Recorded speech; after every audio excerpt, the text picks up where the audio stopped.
What's going on, everybody? Welcome back to What's Your Story? So today, my guest that I have on the show, my boy Isaiah, we met back in bodybuilding, competing. Now, get me if I'm wrong. Was it the Boston Battle? Was that the one? OCB, is that the same thing? Is that Yeah, Boston OCB. Battle? That was the Boston Battle Show, Cape Cod Classic. One of the Yeah, other. yeah, yeah, yeah. Yeah, because I'm blanking out now. I had two shows I did. So, but we Yeah, met, out down that way, competing in bodybuilding against each other, kind of yeah. pushed each other right to the end.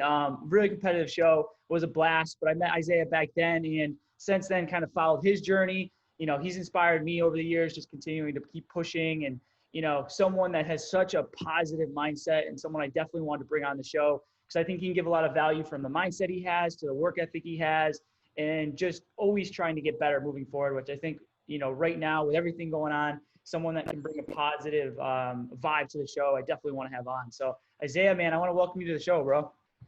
Thank you. Glad to be here, man. Looking forward. I saw your other ones and I was looking forward. I'm like, that's pretty cool.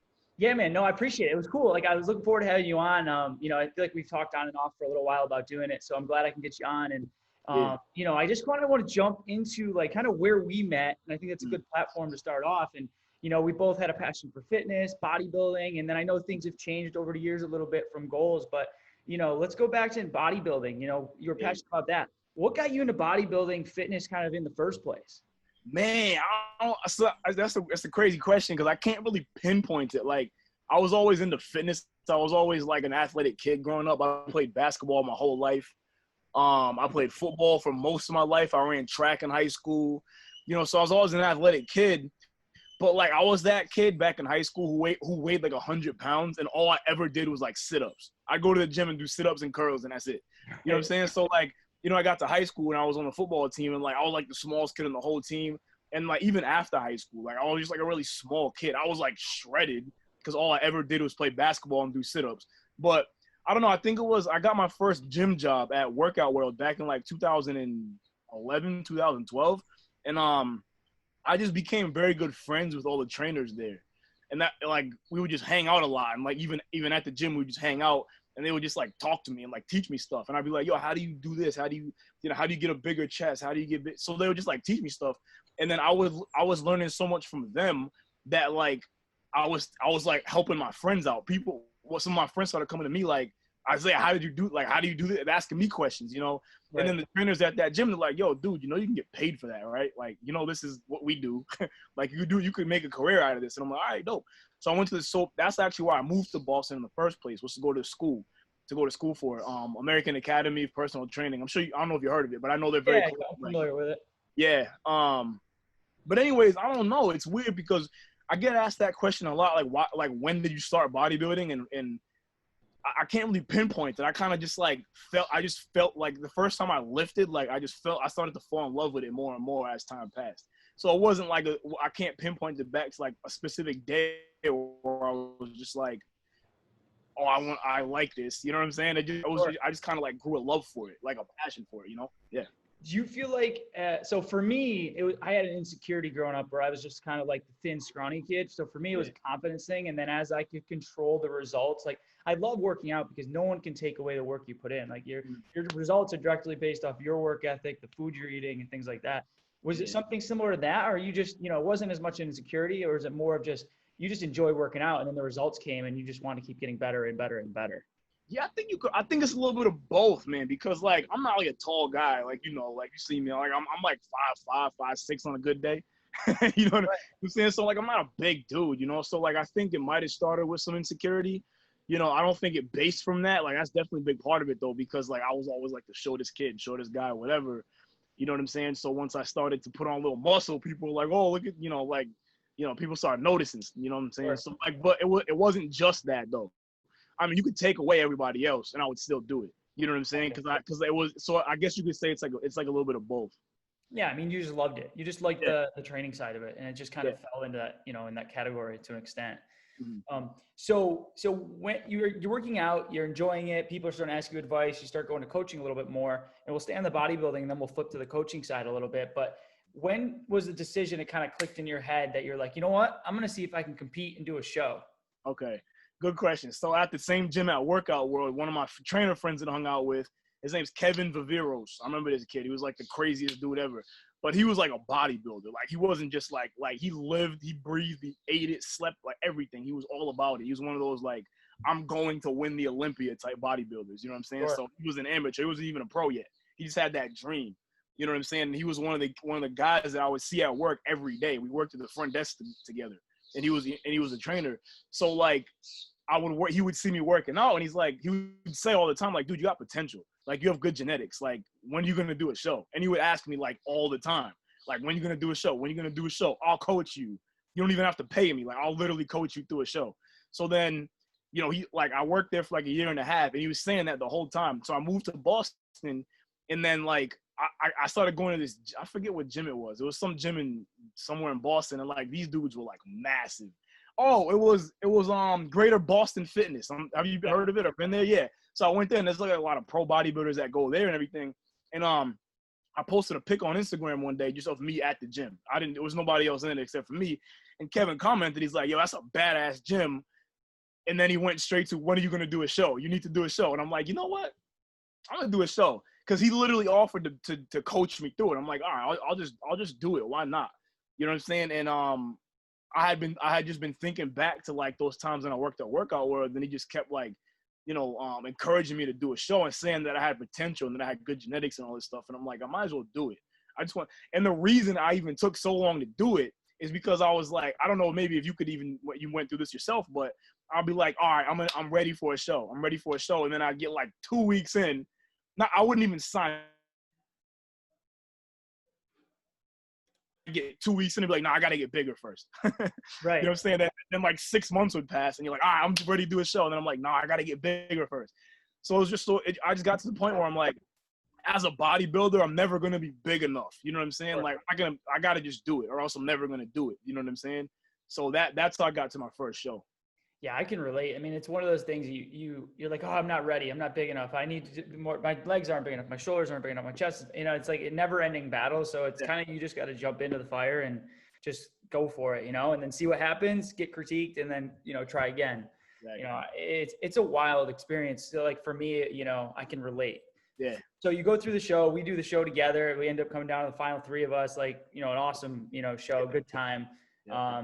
What was your like hardest experience, or like, what was the hardest thing going through the prep for you? Because a lot of people have different experiences. Like what was your experience? Man, I think I'm going to have to go with the cardio aspect of it. Cause I know you coached yourself, right? You had you did all your own stuff. I had a coach, so he told me everything to do. So I would just send him pics, like updates, like every day. And it'd be like, all right, no cheat meal this week. I'm like, oh my, you gotta be kidding me. I've been eating asparagus and tilapia for the past 2 weeks. I can't eat it. So there was that. But then like on top of that, the cardio part, I was doing like almost 2 hours of cardio every day, man. It was crazy. And you know about the whole dieting aspect, obviously. So like I'm taking in like 0 calories, you know what I'm saying? And doing almost 2 hours of cardio. And then on top of that, like I lost all my strength. I couldn't do nothing, man. I cut like all my weights cut in half from what I was lifting. Do you remember how long your prep was? It was 4 months. Okay. 20 weeks. Yeah, it's interesting because this is the tough part, right, man? As I had a bad experience with a coach, and then I took years off. I got more educated and just did a lot of my own research. Yeah. And for me, it was a weird thing where like I think there's a ton of value having a coach because there's objectivity to the situation. At the same time, like I had such a bad experience that I wanted complete control, ride or die on my own shoulders type stuff. Yeah. So, and then going through it a few times before, I kind of knew my body pretty well. But yeah, man, it's tough. The mental side of it, I don't think people realize, because the idea is like, as you look sicker, like in a good way, like you feel worse and worse and worse. Everyone's like, dude, you're shredded. And you're like, I feel like death. Yep. And I think that's the hard part with bodybuilding, that can be an uneven keel. Cause I don't know, did you have any like mental, when you came out of it, were you mind fucked a little bit? Like, were you like from being so shredded to like then having to come out of it and gain weight? Like, did that mess with you at all, or that was fine? Not really. I was good coming out of it. It was just during it. I almost got fired from my job. Just from like your energy just plummeting? Yep. Fun fact. I know we both worked at Equinox. Yeah, we were at Equinox. That just started at the same time, and we were going to whatever those classes, I forget the name of the class. Tier 1 trainings or whatever the hell. Yeah, that stuff. And then we had like rampers meetings and we had all that stuff. I almost got fired, legit. Dude, My manager called me. I'm walking around, I'm like, yeah. My manager called me into his office one day. He's like, dude, like, you've been here for like 2 months, you haven't done anything. And I'm like, I'm so sorry. I just started the show prep, and like, you know, it was my first one, so I had no idea what to expect on top of that. At least if maybe if I had one under my belt already, I would have like knew what to expect, but I had no idea, you know, so it was tough. Yeah, I think knowing it now, like if you were to go back into it, there's definitely like you learn a lot about yourself, like things you could have done differently, maybe less cardio, maybe less aggressive, maybe more, you know, there's different things. There's so many different ways to go about it. Like, so, but yeah, you live and you learn. It's one of those things. Yeah. So when did it, during this time you're working at Equinox, when, you know, was getting into coaching specifically more of just people kept asking and you're like, oh, this could be a career. I could do more with this.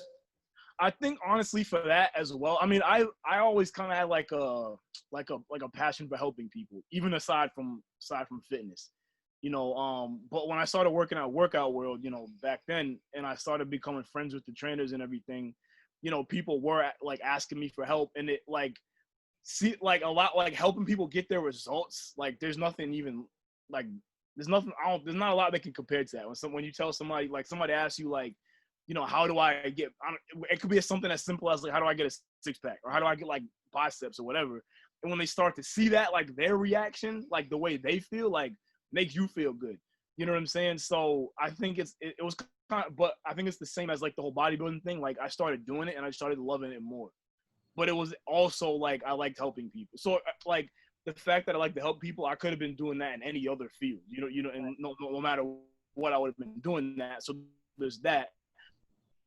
But also the part of, you know, like when, you know, people ask you for advice and you give it to them and they follow it and they see the results, like it's just a great feeling, you know? Yeah, I get it, man. It's one of those, like you have a lot of people that don't listen, but the ones that do, it's such a rewarding thing, you know, making like an impact. So like you work more, is it with the people you working with? Is it mostly general pop? Are you trying to work with more of that, you know, side of it in general? Yeah, just general population, man. All ages, all injuries, all backgrounds, whatever, you know? Yeah. And for me, it was kind of same thing. I always enjoyed that. I feel like I can make a larger impact with those kind of people, you know, like athletics and stuff. I enjoy, but not to the same level. You know what I mean? It's tough. So what's your mind like nowadays? Because I know we talked a little bit about this. It's like you went from, you were coaching, you're going to do your own thing. You kind of switched a little bit. So, you know, after Equinox and training, kind of what did it look like for you? Because you've changed, you know, your dynamic a little bit over the years.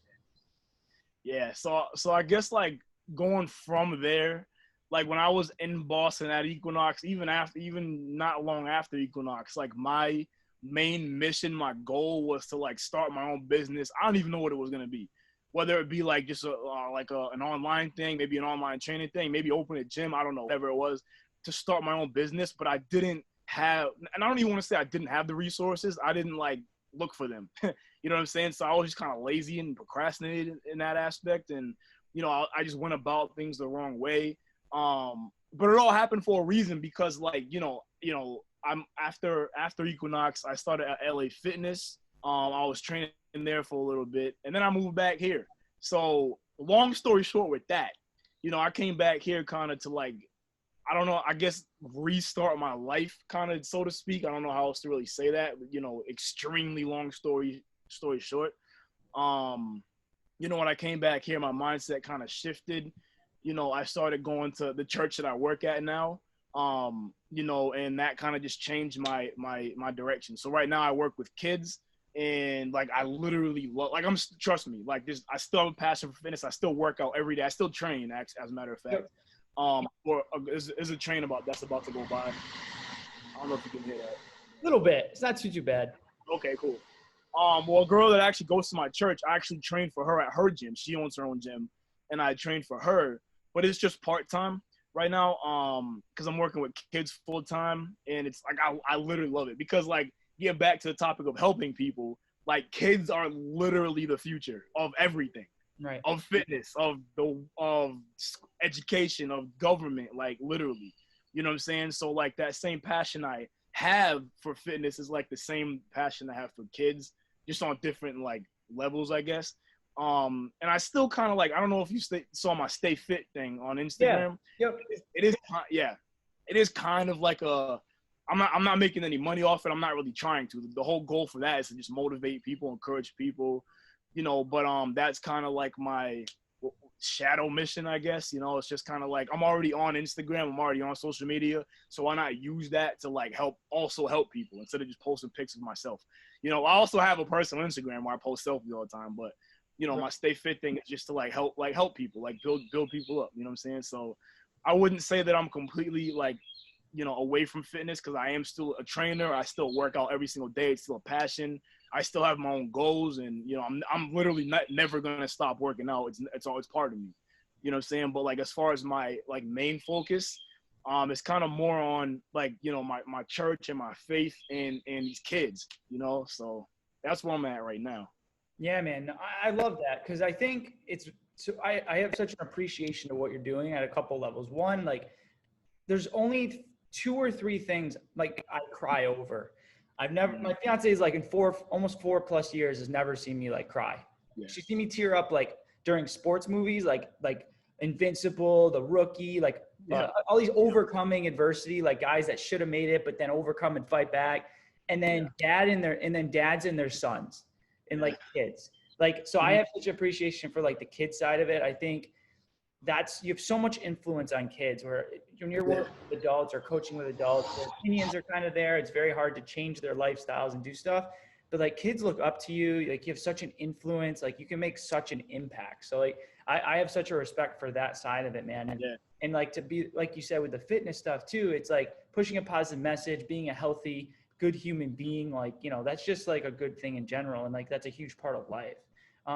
So over those years, when you started to like kind of switch kind of your mindset, did you go through some like struggles or mental struggles or physical struggles where you're just kind of like almost worried and panicking because you had to reinvent yourself almost? Because maybe you thought you had your career set and then you're like, oh shoot, like now I have to switch, or like, what do I do? Did you guys have to go through that period of time? Oh, big time, dude, big time. So I mean, I don't know if it's as much about the career switch as it was just like my life in general. Because you know, when I was like, I'm right now, I'm actually at my parents' house in the backyard where I grew up. Like I was here all the way up until I moved to Boston, actually, and I left here under really bad terms, bad circumstances. Personally, like, you know, nothing with my family, me personally, just like mentally, financially, like emotionally, just I left under very bad circumstances. So, you know, needless to say, when I got to Boston, you can't just run away from you can't run away from that stuff. It's gonna follow you. So I went to Boston to try to kind of like escape it, and it worked for a little bit, but like of course everything caught up, and I just started making really, really bad decisions, you know. And you know, so I guess it was just more so during that time in Boston, you know, like there was good things happening. Like we did the show, and like I worked at Equinox. Like that was the best job, almost one of the best jobs I ever had.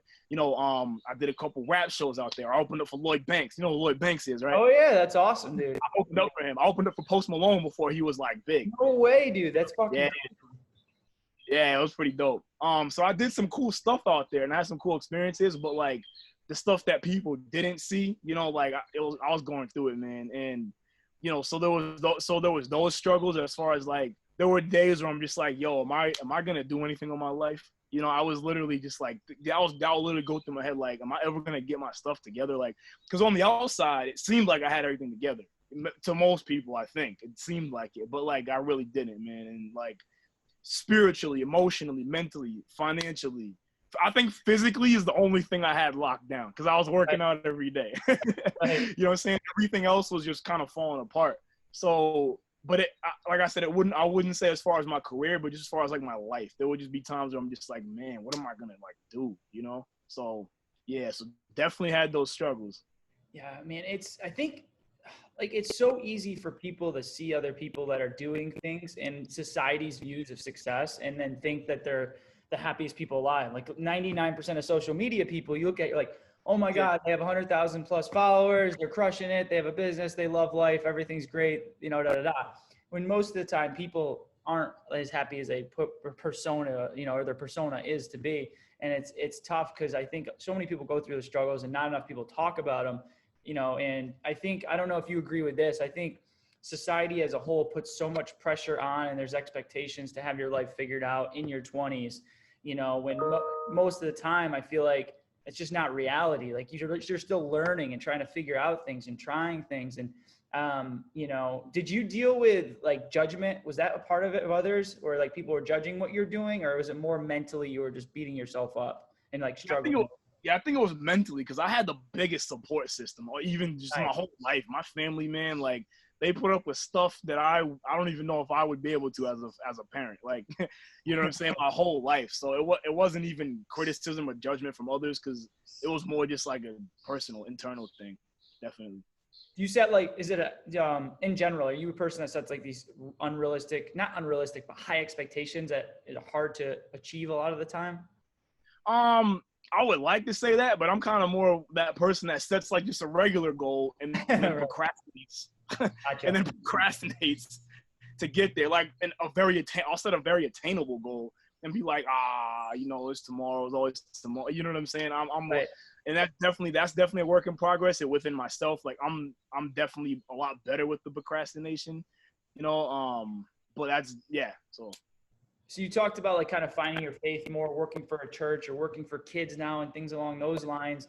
Are there things that you do now on a day-to-day basis to help build a stronger mindset to maybe be better with your faith or be a little more mindful that you weren't doing years in the past? Oh yeah. I mean, if you asked me like, what are we in 2020 right now? If you asked me like that same question 2 years ago, I would have said nope. You know, now it's just like, I mean, I'm in my Bible I wouldn't say every day. I'm not in my Bible every day. You know, I would like to be, but you know, a couple of days a week, way more than normal. I'll do like a daily devotional, or I'll just, you know, I'm praying every day.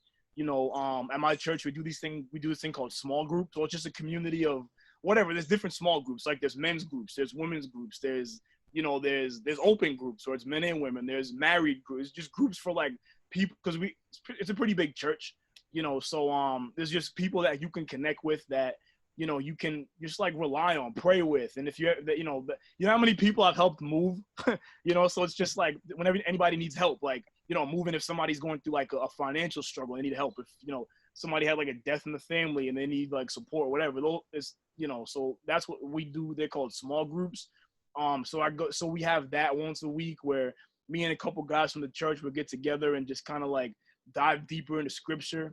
And I mean, my whole family goes to the same church, and my fiance, like, she goes there, and we both work there, you know. So it's just like, yeah, it's totally different than a couple of years ago, big time. Well, it seems almost like it's interesting too, because the societal view of success, or someone's view of success, is completely different, right? So it seems like you're kind of finding yourself more, you're more like mindful, you've kind of figured out your life a little bit of what you want, and like kind of some goals moving forward in general, which is nice, man. Like, so in your eyes, how has success, the idea of being successful, changed, you know, maybe in the past to like now for you? Yeah, so that's a pretty good question. You know Gary V, right? Gary Vaynerchuk. My boy, I listen to so much Gary. Yo, yeah. Me too. I love him. So he says this thing a lot, like, if you're happy, or, you know, if you have joy, then he says something like that, then you're successful. That's success. If you could have millions of dollars in a mansion and like 10 cars and be like, and still want to kill yourself, you know, like you see celebrities and rich people kill themselves all the time. You know what I'm saying? So for me, I guess if I had to define success, it's like, are you happy? Like, are you loving your life? Like, do you wake up and like, you know, look forward to your day? You know, for me personally, my goals have changed a lot, because, like, you know, my goals have been personal all the way up until now. You know, like, I want to make this amount of money. I want to lift this amount of weight. I want to, you know, start this business, or whatever it may be. I want to become pro. I want to get that pro card, you know, whatever it was. Now it's like, I'm about to get married in a week, you know, so like, you know what I'm saying? So like, I'm looking at like, you know, I want to save this amount of money so me and my wife can get a house, because we're gonna have kids in a couple of years, you know. So like, it's not even just about me anymore. It's not about me at all anymore. It's about like the next generation now. It's about like the family aspect of it, and it's about like the future, you know, like not even just not even just my own family, but like in the church with the kids I work with. You know what I'm saying? I'm talking to these kids about God every single weekend, you know, and that can really help mold the kid's mind about like how to view the world and how to view other people, and, you know, how to love other people and like be in support of the people. You know what I'm saying? So, you know, my goals definitely shift. Like I still have personal goals. I think it's very healthy, whether you're married or not, or have kids or whatever, to still have personal goals, you know, but it's not really the forefront anymore. The forefront is like, all right, not how can I make myself better for myself? How can I make myself better for like others around me, the people that like I got to provide for and support, you know?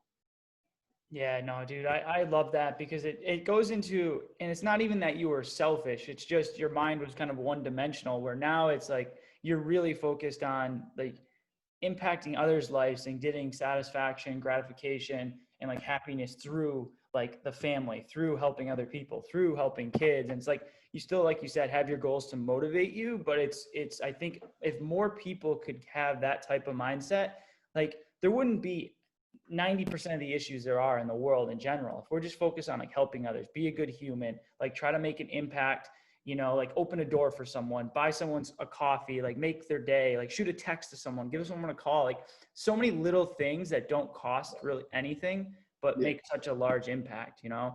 It's like, those are the things I think people need to focus on moving forward. Yeah. Um, so now like it's exciting because obviously you're getting like engaged, you're getting married soon, you got stuff like going on.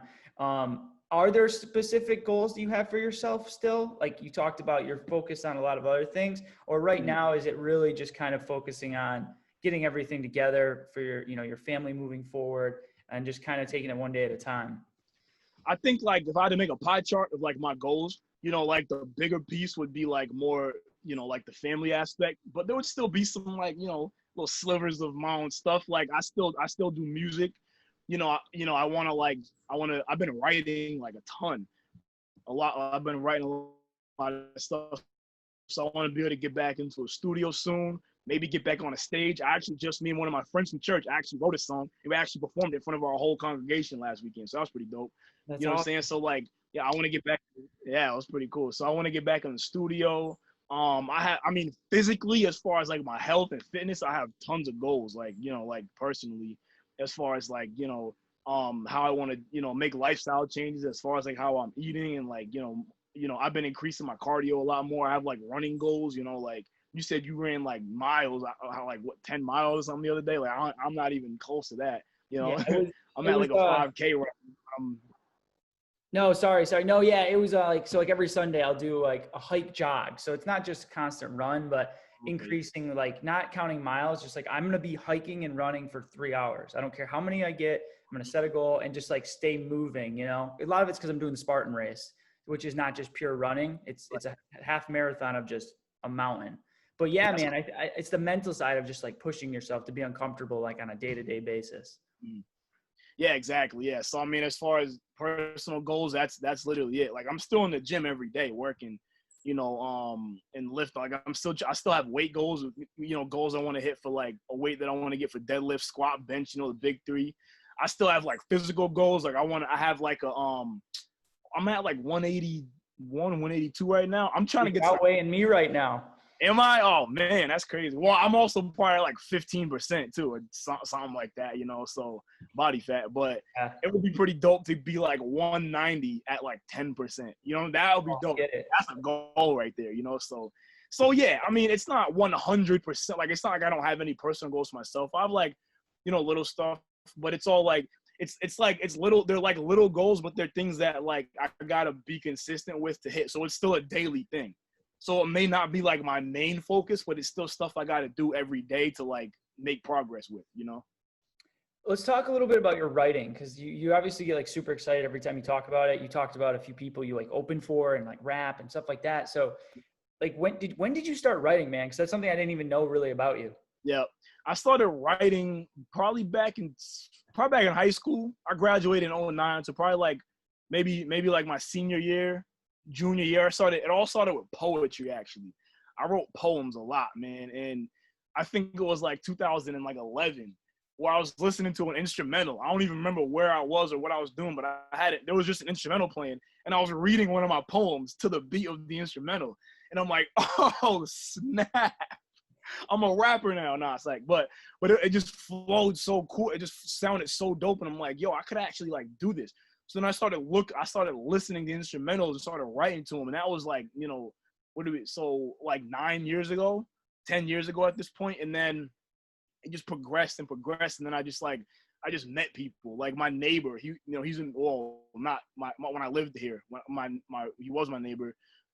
Very musically inclined. Homeboy played like 9 instruments. He could sing and rap, and he was one of my best friends. So like, you know, he would introduce me to people, and I met other people, and it just like networking and stuff. So I met this one kid who lived in Lincoln at the time, and he had like money. He had like a giant house, and he had a studio in the basement.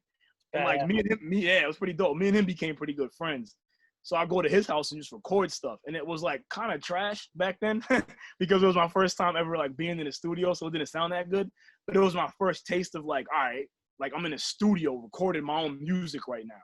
And it was dope, you know? So then when I moved to Boston, the first personal training company that I worked for, one of my clients, her cousin was a producer. So I think we were all just kind of like, it was a very small company. So it was like me and 3 other trainers, and all the clients trained with all 3. It was 3 trainers, and all the clients trained with all 3 of us. So it was very small. We all knew each other. So there was one night, it was like it was like her birthday or something. They're always kind of at her house, just chilling, whatever. And her cousin was there, and she introduced me to him. And he's like, yeah, you rap? And he's like, and I'm like, yeah, I rap. And he's like, yeah, I'm a producer, whatever, blah, blah, blah. So basically we start talking, and he's like, yeah, I'm trying to get in shape. And I'm like, are you thinking what I'm thinking? And he's like, yeah, I'll train. He's like, if you train me, I'll produce you. You won't even have to pay. You just train me. So I trained him for studio time. I did a whole mixtape with that. That's awesome. Yeah. It was like 12 songs. Back, I think I was probably 2015 that I did. How old are you now? I'm 29 right now. Okay, we're both 29. Okay, cool. Yeah. So, but yeah, so that's where like it started. I recorded that whole mixtape, and it's still on SoundCloud to this day. It's pretty cool, but I think I'm a lot better now. But anyways, so yeah, that's when I really got my first taste of like, I literally just recorded a whole mixtape. And then from that mixtape, from that producer, I met some other people that had connections with like club promoters and DJs that were in Boston. So he hooked me up with this dude. I forget his name, but he was like a club promoter, and he emailed me. He's like, hey, we got a Post Malone show coming up. Do you want to do it? And I'm like, yeah, I'll do it. But back then, I had to pay like $1,000. So back then, like when you're nobody knows you, you're paying to be on stage. You're paying for stage time. You know what I'm saying? So I did a bad dude to open up for, man. Right. Well, now, but like back then, he only had that one song, White Iverson. Right.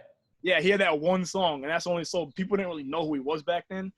But so anyways, I did that show, and that was cool, but I was out like $1,000 after that show. And then not even 4 or 5 months later, I got the same dude emailed me. He's like, yeah, we got Loyd Banks coming in. You want to do Loyd Banks? And I'm like, I don't care how much I got to pay. I grew up on Loyd Banks. Loyd Banks was my favorite rapper growing up. I'm opening for him. So I did that. And that was the last time that I performed, I guess you could say under that, I don't know what to say, that stage of life, because after that, you know, I kept writing and whatever, but then that's when I started going to church, maybe like a year after, maybe like a year or 2 after that, I started going to church. And then that's when my mindset started kind of shifting towards like my faith and towards God. And so that brings me all the way to now, where I still rap, I still write. It's just, it has a different purpose now. You know what I'm saying? So back then I would just be kind of rapping for myself, like, yeah, I'm better than you, blah, blah, blah, blah. I'm the best rapper alive. Now it's just like, it's all like sending a message. It's positivity. It's love. It's, you know, those things, you know, so it's more, I'm using my music as like a way to also, you know, spread positivity and, you know, talk about God and spread love and joy, instead of just like, I'm the best rapper ever. You know what I'm saying? I think that would be some cool content to put out, whether it's on your page or whatever, just like clips of it, or like little things of you just, you know, going off, like, you know, putting a little back music on it, you know, just not even like to draw like fame and things like that, but to continue to push your message. And it's like a whole different side of you that, I mean, at least I think a lot of people that wouldn't know about you, you know, but I think it's cool, man. I think it's really, really cool. So I had an interesting question with, we got a couple more questions, but the interesting one I have is, you know, you've changed so much, say, over the last 10 years, right? Yeah. Completely different people. If you can go back to like your 16 to 18-year-old self, give yourself a piece of advice that would, you know, maybe help you not change things, but put you in a different mindset moving forward. What do you think one of the first things you tell yourself? Save your money, bro. Save your money. Don't spend money on stupid crap that you don't need. Oh my goodness. So real quick to go off of that, when I was in the Army also. So I was in the Army for 6 years. It was reserves. How about that, dude? Yeah, it was reserves. I didn't go like to Iraq or fight anybody or anything like that. But I was in, and I got a $20,000 signing bonus because it was in 2009 during like the peak of like the the whole thing in Iraq and Afghanistan and all kind of stuff. So I got a $20,000 signing bonus. Where is it? What did I do with that? Do I have anything from that? That was a nice investment, right? Exactly. I could have had a house. Maybe not a house, but I could have I could have invested in a company, made a bunch of money. I could be a millionaire right now. $20,000. I could have, A smart one would have been Netflix, maybe. Right. Yeah, you're not even joking. If I invested in Uber, right? Uber, Amazon. But yeah, I don't know. I blew the whole 20 grand, bro. Blew it. I can't even. I have a pair of shoes still that I bought from back then with that. Hey, but you that's better it. frame those suckers. Yeah. Right. Yeah, dude. But yeah, if I could tell myself my young adult self, it would be that save them, or at least spend it wisely. And like you said, invest it. Like don't just blow it on food and clothes. Yeah, crazy. Man. I wish I knew more about investments at a young age. Like, if you had 20 G's and you put like 10,000 into a blue chip stock that is going to grow, it's probably worth $50,000-$60,000 now. Right. It's like boom. Like, it's oh God, the money thing. Right. Also for me, it was the credit thing from like, my parents had horrible credit for like 15 to like 21. I destroyed my credit. Oh yeah. Yeah. So it took me like years to get back to normal, but that's where I was at. Yeah. And so I got one more question for you, bro. Okay. So I asked this kind of I started asking at the end of each show, and it's kind of just gives a perspective on each person, kind of where their mind's at with this specific question. But like, what does chase discomfort mean to you? Chase discomfort? Well, you don't grow if you're not uncomfortable. If you're always, I always use this example, like when I'm talking to these kids about God, like, not to get like too heavy into the faith thing, but my belief is that God allows things to happen in our lives, struggles, challenges, setbacks, whatever it may be, in order to bring us to where he wants us to go. So like, I'm sure you've been through some stuff. Look at you, dude. You're a pro bodybuilder still, right? I mean, you have your own place. You're engaged. You're doing this whole thing. This is incredible. This is encouraging, growing people. You know what I'm saying? And the things that you went through, you probably wouldn't have been where you are now if it wasn't for those things. Things I went through, I know for a fact I would not be here if I didn't go through those things. And I mean, that whether you believe in God or not, like not used with anybody. It's like, even if you take that aspect out of it, even in just life, we go through things. If we don't go through hardships, you don't go through challenges, you don't grow. You don't. Like, if everything, I give the example of like, if you're born into like a wealthy family and you got all the money to go to wherever you want to go, and you're always happy and joyful, and you always got food on the table, and I don't know, you're popular, you got all the best friends in the world, you got no worries in the world. And then, you graduate high school, you go to like the best school and you got a full ride, whatever. I'm just giving an example of like the perfect life. And then as soon as you move out of your parents' house and get a real job and you live on your own, you got to provide for yourself. You won't even know like how to at that point if everything was always like given. You know what I'm saying? I think bodybuilding could be a good example. Like, you're not going to physically, you can't grow if you don't go through the pain of lifting weights. You know what I'm saying? You're not going to get shredded if you don't go through the actual literal hunger pains of like dieting. Like, you don't grow if you're not put under that pressure. Like how do they make diamonds? They take coals or something like that and put it under pressure. Under pressure, yeah. It's a ton of, I forget exactly, but yeah, it's a ton of pressure. Like, eventually it turns, yeah. Yeah.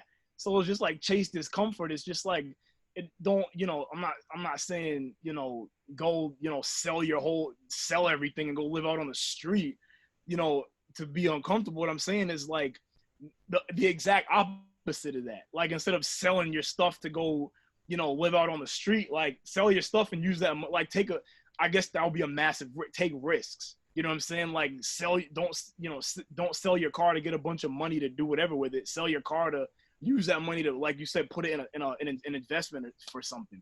I don't know. I'm just giving examples, but it's just like chasing discomfort, taking risks that might not work, but you would never know that they didn't work if you don't try them. At least you can say you like tried. I could have been still saying, oh, I'm not big enough to do a bodybuilding show, but at least I tried. And it turned out pretty well. I did pretty well. You know what I'm saying? And now I can like say I did that. It's an experience I can say I did. I went through that. You know what I'm saying?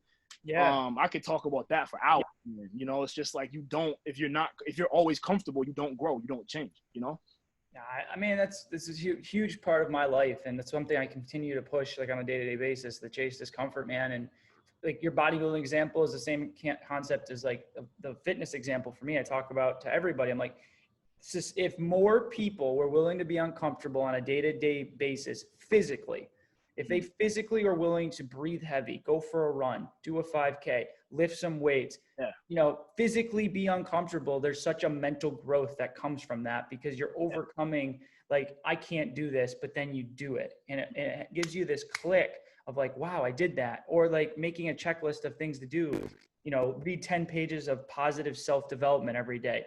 Do a 30-minute walk every day. Like there's so much value in creating that discipline and doing things that make you uncomfortable. Because like you said, if you live in a very comfortable situation for the rest of your life, you're going to be not where you want to be. And, Les Brown, you got to know Les Brown. Oh yeah, of course. I love the man. So, like he says, like the cemetery is the place where all dreams go to die, or like they're basically there, man. Like, you go to visit a cemetery and all these beautiful ideas and inventions and people that could have been this, and they just didn't get uncomfortable. They weren't willing to push themselves. And it doesn't mean financially. It just means like physically and mentally. Bring yourself to like the best of you, Yeah. Yeah, man. I love it, bro. I appreciate you coming on, man. And I love man. Thank you. Yeah, man. Like I said, I love the, your last view on chase discomfort because I couldn't agree more, man. Couldn't agree more. Yeah. If someone wants to reach out to you, is Instagram best? Where's the best platform to reach out to you? Yeah, Instagram. So I have my Stay Fit one. Hold on. It's called, I'm gonna look it up real quick because I actually forget what it's called because it's not the same. So my Stay Fit page is called, it's Stay Fit, one word, _4, like the word for FOR _life. So it's Stay Fit _4 life. And yeah, so if you wanna reach out or follow that out, that's like my page where it's just like it is a lot of fitness, but it's not just fitness. It's like life, like kind of like we just talked about. It's not just like, get in shape, right? Like, but it's just like what are your specific goals and dreams? Like one heavy thing that I push on that page is like I gotta speak to myself here. Every second, every minute, every day, week, month that you let pass, that you're not working on something, that's one less day that you could have been working on it. You know what I'm saying? So like when you did your first episode of this right here, like what episode, you know what number this is? You're 29 or 30 so far. 29 or 30, dude. Now imagine if you just started today, you'd have been on episode 1. Right. But you started 30 episodes ago. Now you have 30 episodes. You know what I'm saying? So that's a big thing that I push. Is just like the time that you're spending not doing something is time that you could have, it sounds kind of stupid, but it's time that you could have spent doing something. That time is going to pass anyway. Right. The time that it took from you to do your first video till now, that time was going to pass anyways. You know what I'm saying? So you might as well just do it. And that's I don't know, I'm getting off topic, but that's a big thing that I push on that page. And so that just follow me there. I don't really have much, so that's really about it. Facebook, I guess you could, I don't really use Facebook like that. I've learned your Facebook skills. Yeah, I don't really be on Facebook like that, so, but yeah, that's about it. No, man, I appreciate that. And it's like, to your point though, it's true. It's like, I've done this I had the Molten's Mind and Body podcast.